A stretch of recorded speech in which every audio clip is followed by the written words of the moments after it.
你觉得如何？皇上，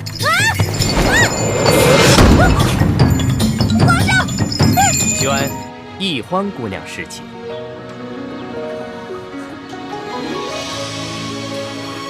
臣女易欢，谢皇上恩典。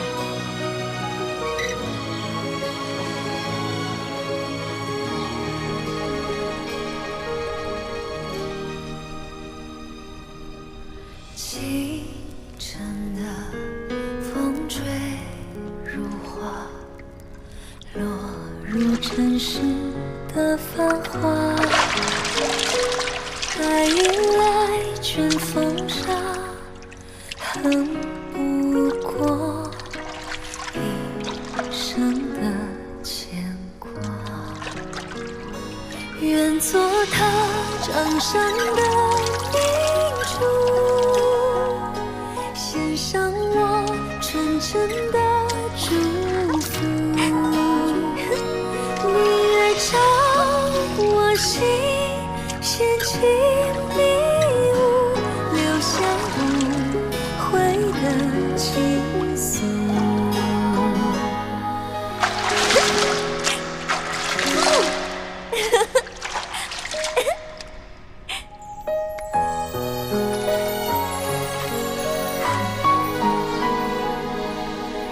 李公公，李公公，我要换的衣裙在哪儿啊？易欢姑娘，侍寝是不能穿任何衣服的。你要是沐浴完了，就请出来，我们为您裹上红绸，然后呢，就抬去皇上的寝宫。不能穿衣服啊？对，就连任何首饰都不能戴。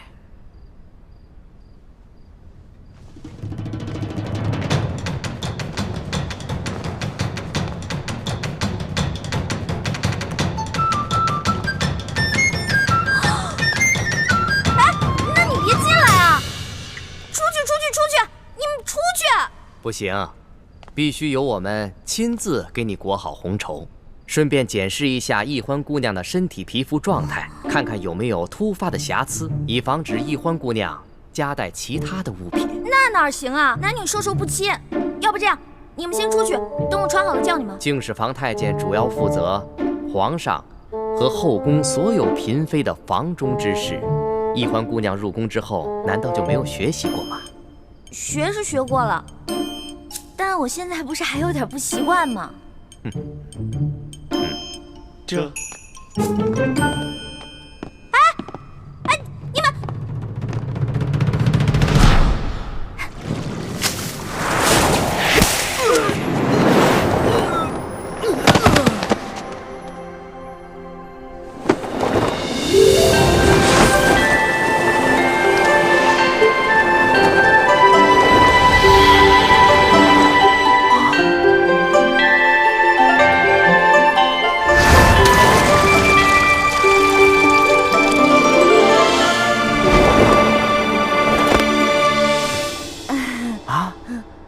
易欢小主，你居然会轻功！我爹啊是武将，所以从小呢，我跟他学过一些。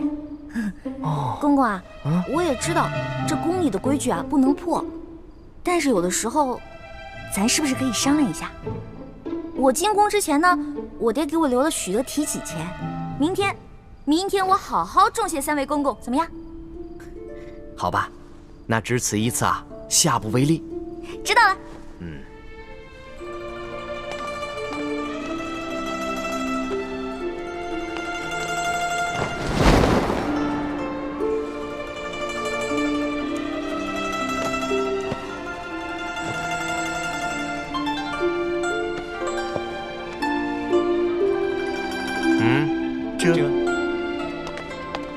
哎，那个公公，我把那个丝巾拿一下，我的丝巾，我的丝巾，我的丝巾！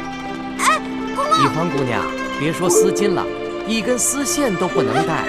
我的丝巾，公公，我的丝巾！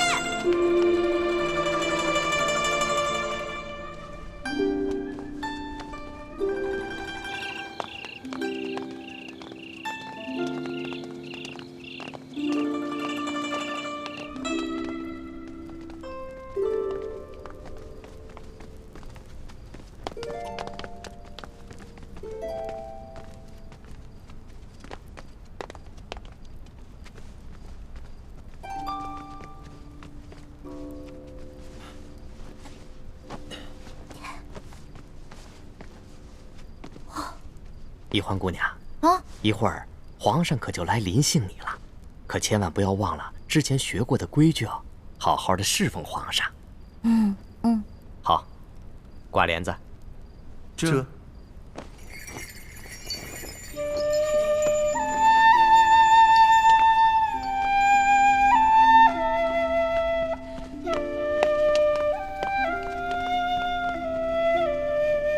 原来这就是皇帝的寝宫啊！也不知道龙小弟究竟和康熙那个小皇帝说好了没有？朱哥哥给我准备的丝巾没有了，万一这小皇帝临时起了色心，假戏真做了，那可怎么办啊？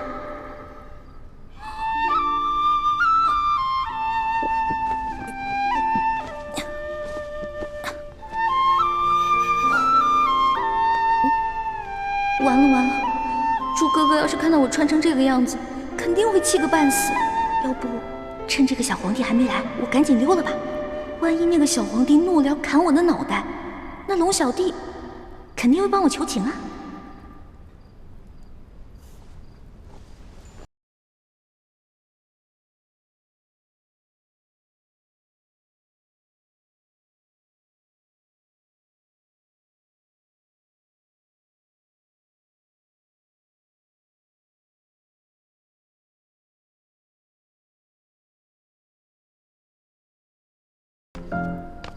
你要去哪儿啊？你谁啊？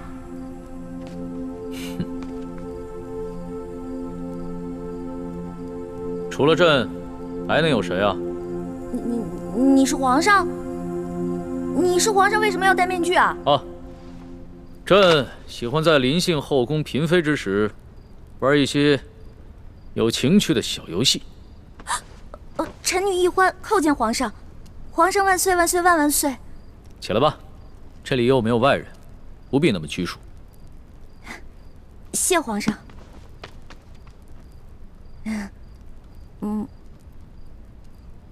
皇上，原来您这么和气啊！我一直……不，说错了，臣女是臣女。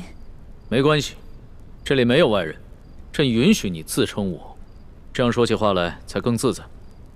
对了，你刚刚要去哪儿啊？我刚刚觉得这屋太黑了，我打算出去找几盏灯，拿回来点一下。朕在就寝的时候啊，喜欢光线暗一些。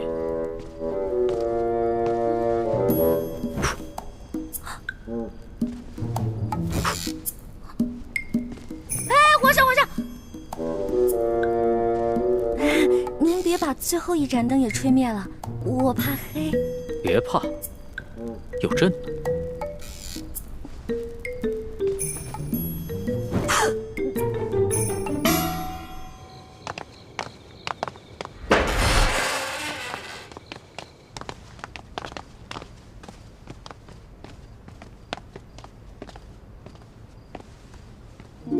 微臣李建清叩见厉贵人。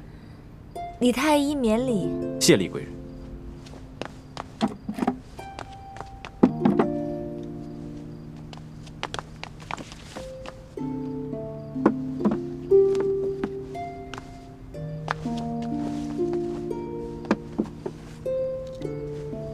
有劳厉贵人。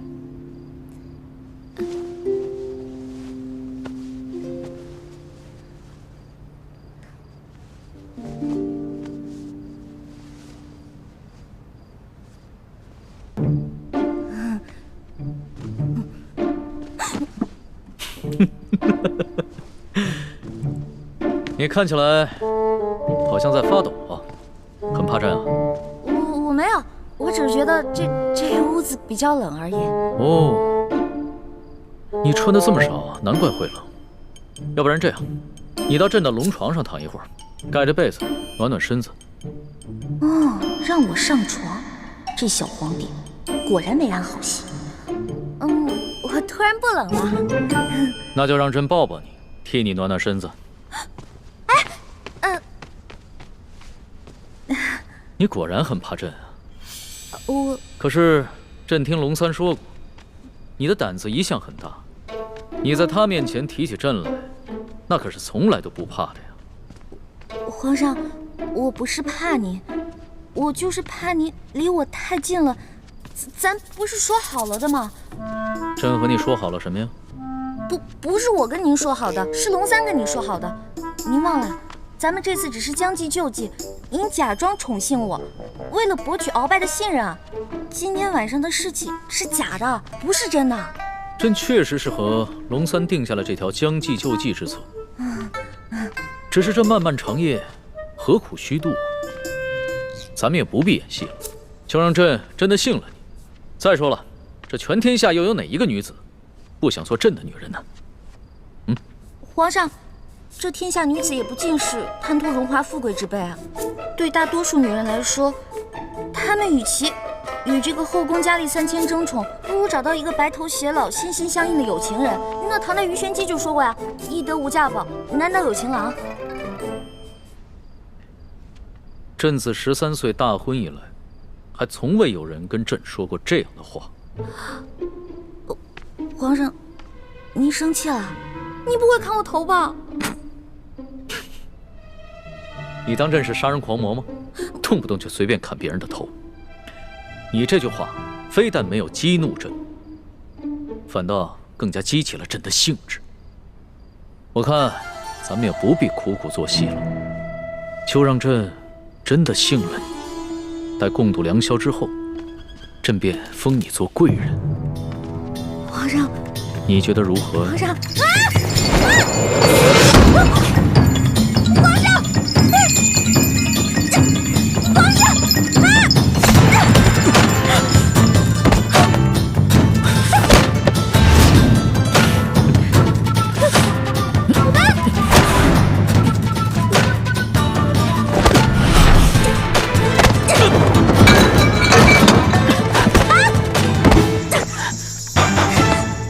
皇上，谁让你们进来的？启禀皇上，奴才见到殿内没了灯光，又有打斗之声，还以为来了刺客，所以赶紧进来护驾。刺客？什么刺客？哪有什么刺客？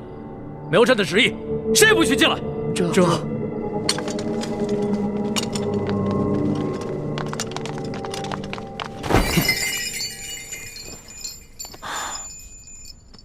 好了，别再动手了。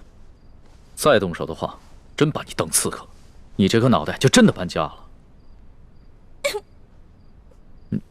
你哭什么呀？